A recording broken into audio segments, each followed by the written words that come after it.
Hello दोस्तों, आज के इस वीडियो में हम लोग देखने वाले हैं कोऑर्डिनेटिंग कंजक्शन के अंतर्गत आने वाले क्यूमुलेटिव कंजक्शन बोथ एंड का प्रयोग करके हम लोग दो अलग अलग सेंटेंस को एक में कैसे जोड़ते हैं, इसके बारे में हम लोग समझने वाले हैं। देखिए, बोथ एंड का मतलब होता है दोनों और, ठीक है, दोनों और। इसका प्रयोग कैसे होता है और दो टाइप से इसमें क्वेश्चन बनता है, उन दोनों टाइप को हम लोग इस वीडियो में समझने वाले हैं। पूरा एग्जाम्पल के माध्यम से ये पूरा कॉन्सेप्ट के समझाएंगे आप लोग हम इस वीडियो में, तो बने रहिए लास्ट तक, तभी आपको इस कॉन्सेप्ट को समझ पाएंगे। तो चलिए देखते हैं पहले जो टाइप पूछता है इसमें दो प्रकार का, कौन कौन टाइप पूछता है। देखिए, पहला जो टाइप पूछा है क्वेश्चन आपका कि जो सब्जेक्ट आपका रहेगा वो दो अलग अलग सब्जेक्ट रहेगा। जैसे यहाँ पे देखिए, कविंद्र और अविनाश दोनों अंग्रेजी पढ़ाते हैं। देखिए यहाँ पे आया है ना, और दोनों, यानी कि इसमें सब्जेक्ट आपका दोनों अलग अलग दिया हुआ है, यानी कविंद्र अलग है और अविनाश अलग है, लेकिन दोनों का काम क्या है, अंग्रेजी पढ़ाना, ठीक है। और जो दूसरा टाइप होता है उसमें सब्जेक्ट आपका एक ही रहेगा, उसके केवल बारे में बताया गया रहेगा, मतलब गुण की विशेषता के बारे में बताया रहेगा, ठीक है। तो देखिए, वह खूबसूरत और प्रतिभाशाली दोनों है, यानी इसमें सब्जेक्ट आपका एक ही है लेकिन उसके बारे में कुछ गुण या विशेषता के बारे में दिया रहेगा, ठीक है। तो इसमें दिया है खूबसूरत और प्रतिभाशाली, यानी ब्यूटीफुल भी है और वो टैलेंटेड भी है, ठीक है। कहने का मतलब ये है। तो इन दोनों को हम लोग एग्जाम्पल के माध्यम से समझने वाले हैं। तो चलिए ध्यान से देखिए, पहले टाइप वन। टाइप वन आपका क्या है, दो भिन्न कर्ता वाले वाक्यों को जोड़ना, यानी कि दो जब अलग अलग सेंटेंस में दो मेरा अलग अलग सब्जेक्ट रहेगा, उसको हम लोग कैसे जोड़ेंगे उसके बारे में समझना है। तो चलिए देखिए, जब दो वाक्यों में सब्जेक्ट मतलब कि कॉमन नहीं होता है तो ऐसी स्थिति में वाक्य का बाकी भाग कॉमन होता है। तो इसको पहले यहाँ पे समझ लीजिए, तब अगला नियम पढ़ेंगे। अभी देखिए, यहाँ पे दो अलग अलग सेंटेंस दिया हुआ है। पहला में आपका है राम वेंट टू आगरा, दूसरा में आपका है सीता वेंट टू आगरा। कहने का मतलब यहाँ पे सब्जेक्ट राम है, यहाँ पे सब्जेक्ट सीता है। दोनों वाक्य में क्या है, सब्जेक्ट मेरा अलग अलग है लेकिन बाकी भाग इसमें है जो वेंट टू आगरा और वेंट टू आगरा। ये वाक्य क्या होता है, कॉमन होता है। अक्सर जब सब्जेक्ट आपका अलग रहेगा तो बाकी भाग आपका कॉमन ही रहता है, ठीक है। तो चलिए इसको देखते हैं कैसे लगाना है। पहले यहाँ पे देखिए इसका रूल क्या है, कैसे आप लोग बोथ लगाएंगे। यहाँ पे पैटर्न में लिखा हूँ, यही चीज़ यहाँ पे लिखा गया है, ठीक है। पैटर्न यहाँ पे है कि बोथ पहले लिखना है, जब आपका सब्जेक्ट अलग अलग रहेगा तो कैसे हम लोग जोड़ेंगे इसको। मतलब कि देखिए, पहले सब्जेक्ट के पहले क्या करना है, बोथ लगा देना है तुरंत। बोथ लिखने के बाद सब्जेक्ट पहला लिखेंगे आप लोग, तुरंत एंड लगाना है, उसके बाद दूसरा सब्जेक्ट लिख देंगे हम लोग। उसके बाद हमेशा प्लूरल वर्ब आएगा ये, ठीक। प्लूरल वर्ब जब आपका प्रेजेंट इंडेफिनिट टेंस हो या इज एम आर वाला हो या हैज़ हैव हो, मतलब सेंटेंस के अकॉर्डिंग हम लोग देख लेंगे किसमें बहुवचन या सिंगुलर लगता है, उसके अनुसार कॉम्प्लीमेंट होगा मेरा वो भी बहुवचन में आएगा। अभी एग्जाम्पल के माध्यम से समझेंगे हम लोग। तो ये जो पैटर्न है यही यहाँ पे लिखा गया है, ठीक है, ठीक है। दोनों भिन्न कर्ताओं में पहले भिन्न सब्जेक्ट के पूर्व बोथ तथा इसके तुरंत बाद एंड लगाकर दूसरा भिन्न सब्जेक्ट लगाकर दोनों वाक्य के कॉमन भाग को दूसरे सब्जेक्ट के अंत में लिख देते हैं। मतलब वही चीज़ यहाँ पे लिखा गया है, यानी कि पहले सब्जेक्ट के आगे बोथ लगाएंगे, इसके तुरंत बाद एंड लगा करके दूसरा सब्जेक्ट लिखा है मैंने यहाँ पे। इसके बाद जरूरत पड़ने पर हम लोग प्लूरल वर्ब लगाएंगे, या कोई सेकेंड फॉर्म वाला है तो उसको वैसे लिख देंगे हम लोग। उसके बाद जो कॉम्प्लीमेंट होगा उसको बहुवचन बनाना है हम लोग। तो यहाँ पहला क्वेश्चन है, देखिए, राम वेंट टू आगरा, दूसरा में आपका है सीता वेंट टू आगरा। तो इन वाक्यों में क्या है, मेरा सब्जेक्ट अलग अलग है। तो पैटर्न आपका क्या है कि पहले सब्जेक्ट के पहले बोथ लगाना है। तो यहाँ पे मैंने लगाया बोथ, उसके बाद पहला सब्जेक्ट क्या है, राम, तो यहाँ पे राम लिख दिया। उसके बाद तुरंत क्या करना है, एंड लगाना है, एंड लगा दिया। दूसरा सब्जेक्ट क्या है, दूसरे वाक्य में देखेंगे सीता, तो सीता लिख दिया। और बाकी भाग क्या बचा इसमें, went to Agra, went to Agra. तो यहाँ पे वेंट टू आगरा मैंने लिख दिया, क्योंकि ये मेरा पास्ट इंडिफिनिट में सेंटेंस है आपका, पास्ट इंडिफिनिट टेंस में। तो आप लोग पास्ट इंडिफिनिट टेंस में बनाएंगे आप लोग। तो अब यहाँ पे लिखा गया है कि प्लूरल वर्ब, तो यहाँ पे कंफ्यूज नहीं होना है। अभी एग्जाम्पल आएगा अगला, उसमें आपको कॉन्सेप्ट क्लियर हो जाएगा, ठीक है। इसमें तो टेंस है, इसमें तो हम लोग प्लूरल में कुछ करना है नहीं। जो आपका सेकेंड फॉर्म इसमें लगता है, सेकेंड फॉर्म वही लगाना है, इसमें कुछ नहीं करना है, ठीक है। आइए समझते हैं और दूसरा एग्जाम्पल के माध्यम समझेंगे। देखिए, उक्त दोनों वाक्यों में वेंट टू आगरा कॉमन है, वही बात जो मैंने बोला वही इसमें लिखा गया है और कुछ इसमें नहीं है। चलिए आगे बढ़ते हैं। दूसरा एग्जाम्पल देखिए, तब समझ में आएगा और अच्छे से। दीपक इज़ अ गुड बॉय, दूसरा में है आपका विशाल इज़ अ गुड बॉय। मतलब कहने का यहाँ पे दीपक एक अच्छा लड़का है, विशाल एक अच्छा लड़का है। तो इसको हम लोग को जोड़ना है बोथ एंड का प्रयोग करके। तो रूल अभी आप लोग पैटर्न ऊपर देखे हैं। सबसे पहले क्या लिखना है, पहले सब्जेक्ट के पहले क्या लगाना है, बोथ। बोथ लगा दिया। पहला सब्जेक्ट क्या है आपका, दीपक। पहले वाक्य में सब्जेक्ट क्या है, दीपक लगा दिया। उसके बाद एंड लगाना है।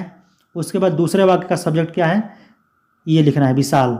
उसके बाद मैंने बोला हमेशा प्लूरल वर्ब आएगा। देखिए यहाँ पे इज़ है, यहाँ पे भी इज़ है। जब हम लोग इसको जोड़ेंगे तो हमेशा यहाँ पे क्या करेंगे, प्लूरल वर्ब का यूज करेंगे। अभी जो आपको मैंने बताया यहाँ पे पैटर्न, ठीक है, तो पैटर्न वही यहाँ पे काम करेगा, ठीक है, तो इसको याद रखना है। तो देखिए यहाँ पे आर लग गया। उसके बाद आपका ए आर्टिकल जो होता है वो हट जाता है। ए आर्टिकल को नहीं लिखना है, ठीक है, क्योंकि जब प्लूरल लिखते हैं हम लोग तो आर लगा देते हैं, तो ए आर्टिकल का प्रयोग नहीं करेंगे आप लोग। उसके बाद गुड लिखेंगे और उसके बाद बॉय। बॉय मतलब लड़का, तो ये आपका कम्प्लीमेंट का यहाँ पे काम कर रहे हैं, ठीक है, तो इसको भी आपको बॉयज़ कर देना पड़ेगा। इस बात को ध्यान देना है। यहाँ पे मैंने नोट में लिखा हुआ है, इसको एक बार पढ़ लीजिए ताकि और आपका कॉन्सेप्ट अच्छे से क्लियर हो जाएगा। देखिए जब दो कर्ताओं को बोथ एंड से जोड़ा जाता है तो ऐसी स्थिति में क्रिया बहुवचन में प्रयुक्त होती है, जो मैंने अभी ऊपर पैटर्न में लिखाया था आपको, तथा कॉम्प्लीमेंट भी बहुवचन में ही होगी। इसलिए यहाँ पर दोनों वाक्यों में क्रिया इज के कॉमन होने पर भी आर का प्रयोग किया गया है, ठीक है, तथा बॉय के स्थान पे बॉयज़ का प्रयोग किया जाता है। मतलब और भी कोई सेंटेंस आएगा तो आप लोग यहाँ पे इसको प्लूरल करेंगे हमेशा, ठीक है। चलिए एक और एग्जाम्पल इसका देख लेते हैं, तब टाइप 2 को पढ़ते हैं हम लोग। देखिए टाइप मतलब इसका तीसरा एग्जाम्पल है, पहले टाइप का ही है वो। देखिए कविंद्र अंग्रेजी पढ़ाते हैं, यानी कविंद्र टीचेज इंग्लिश। ये मेरा प्रेजेंट इंडेफिनिट टेंस में सेंटेंस है। दूसरा एग्जाम्पल है आपका अविनाश टीचेज इंग्लिश, यानी कि अविनाश अंग्रेजी पढ़ाते हैं। इसको हम लोग बोथ एंड से जोड़ेंगे तो देखिए सब्जेक्ट आपका अलग अलग है, तो वही पैटर्न आपका रहेगा। पहले बोथ लिखना है, उसके बाद सब्जेक्ट लिखना है पहले वाक्य का, ठीक है, कविंद्र हो जाएगा। उसके बाद एंड, उसके बाद अविनाश, यानी दूसरा सब्जेक्ट मेरा, ठीक है। दूसरा सब्जेक्ट लिखने के बाद हमेशा वर्ब क्या है, प्लूरल में लिखना है आपको। तो देखिए यहाँ पे टीचेज है, यहाँ पे टीचेज है, यानी कि यस लगा हुआ है। तो हम लोग जानते हैं कि प्रेजेंट इंडेफिनिट टेंस में बहुवचन जब करता हो जाता है तो क्रिया में यस नहीं लगता है। तो यहाँ पे क्या करना है आपको, टीच करना है, टीच, और ये इंग्लिश, इसको इस तरह लिख देना है, ठीक है। यानी कि आपका हो गया ना प्लूरल वर्ब यहाँ पे, तो आपका प्लूरल वर्ब यहाँ पे लग गया। बाकी आपका हो गया सेंटेंस, यानी बोथ एंड से जोड़ दिए हम लोग। तो कहने का मतलब हो जाएगा कविंद्र और अविनाश दोनों अंग्रेजी पढ़ाते हैं। तो इस तरह से इसका कॉन्सेप्ट यही है। चलिए दूसरा जो टाइप का क्वेश्चन बनता है उसको देख लेते हैं। दूसरा टाइप का क्वेश्चन आपका है कि समान करता रहेगा आपका, मतलब दो आपका वाक्य रहेगा, उसमें सब्जेक्ट सेम ही रहेगा। देखिए यहाँ पे एग्जांपल है ना, he bought a book, he bought a pen, यानी वह एक किताब खरीदा, ठीक है, और वह एक पेन खरीदा। तो कहने का मतलब ये है, इसमें सब्जेक्ट ही है, दोनों में ही है। तो इसका पैटर्न ये होता है, कॉमन सब्जेक्ट लिखना है।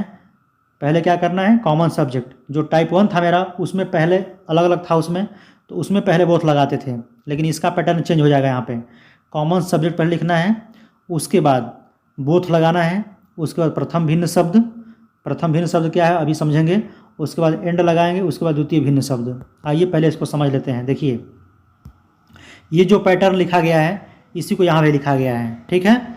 यानी कि जब दो वाक्यों में सब्जेक्ट कॉमन हो तो इस कॉमन सब्जेक्ट को लिख कर बोथ लगाते हैं। तब प्रथम भिन्न शब्द या शब्द खंड, इसके पश्चात एंड लगा करके, ठीक है, यानी प्रथम जो भिन्न शब्द आएगा आपका, अभी भिन्न शब्द क्या होता है अभी समझाएंगे।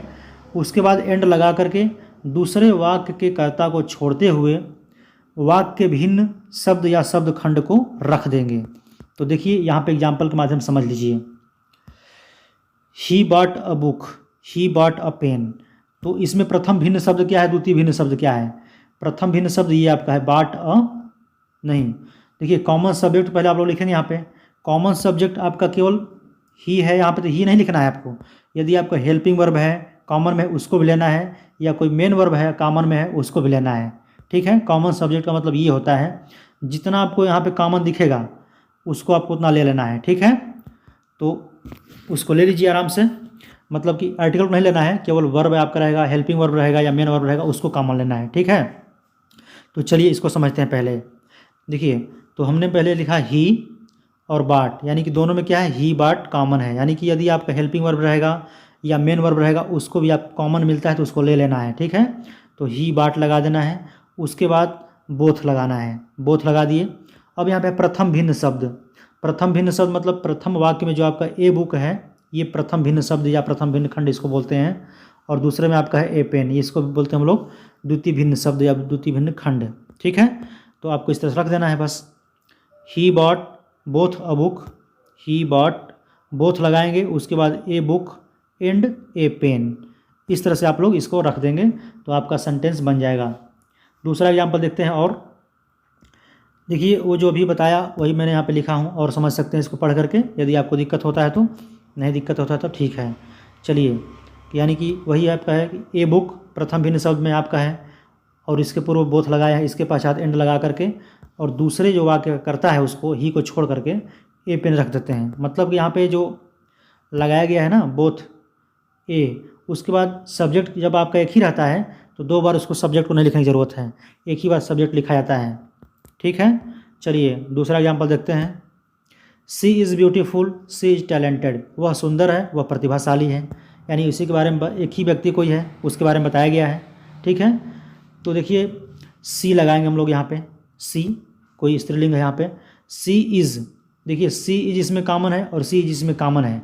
कॉमन सब्जेक्ट बोला जाता है, लेकिन आपको सब्जेक्ट के साथ साथ यदि हेल्पिंग वर्ब भी आपका कॉमन है उसको भी लेना है, या मेन वर्ब कॉमन है तो उसको भी लेना है। तो इसमें आपका हेल्पिंग वर्ब है सी इज, तो सी इज़ लिखने के बाद बोथ लगाना है आपको और पहला जो शब्द है आपको वो लिखना है, पहले वाक्य का जो बचा हुआ है, और इसमें का ये है तो ब्यूटीफुल लगाने के बाद, ठीक है, उसके बाद तब एंड लगाना है। एंड यानी जो गुण या विशेषता रहेगा, तो यानी कि जो इसके गुण के बारे में बात किया रहेगा तो उसके पहले एक का लगाना है बोथ, ब्यूटीफुल लगा करके एंड लगाएंगे, उसके बाद जो टैलेंटेड है उसको टैलेंट कर देंगे यहाँ पे। टैलेंटेड यानी कि वह खूबसूरत और प्रतिभाशाली दोनों हैं। तो इस प्रकार का दोनों टाइप का क्वेश्चन बनता है इसमें। तो मिलते हैं नेक्स्ट कंजक्शन वीडियो में। धन्यवाद।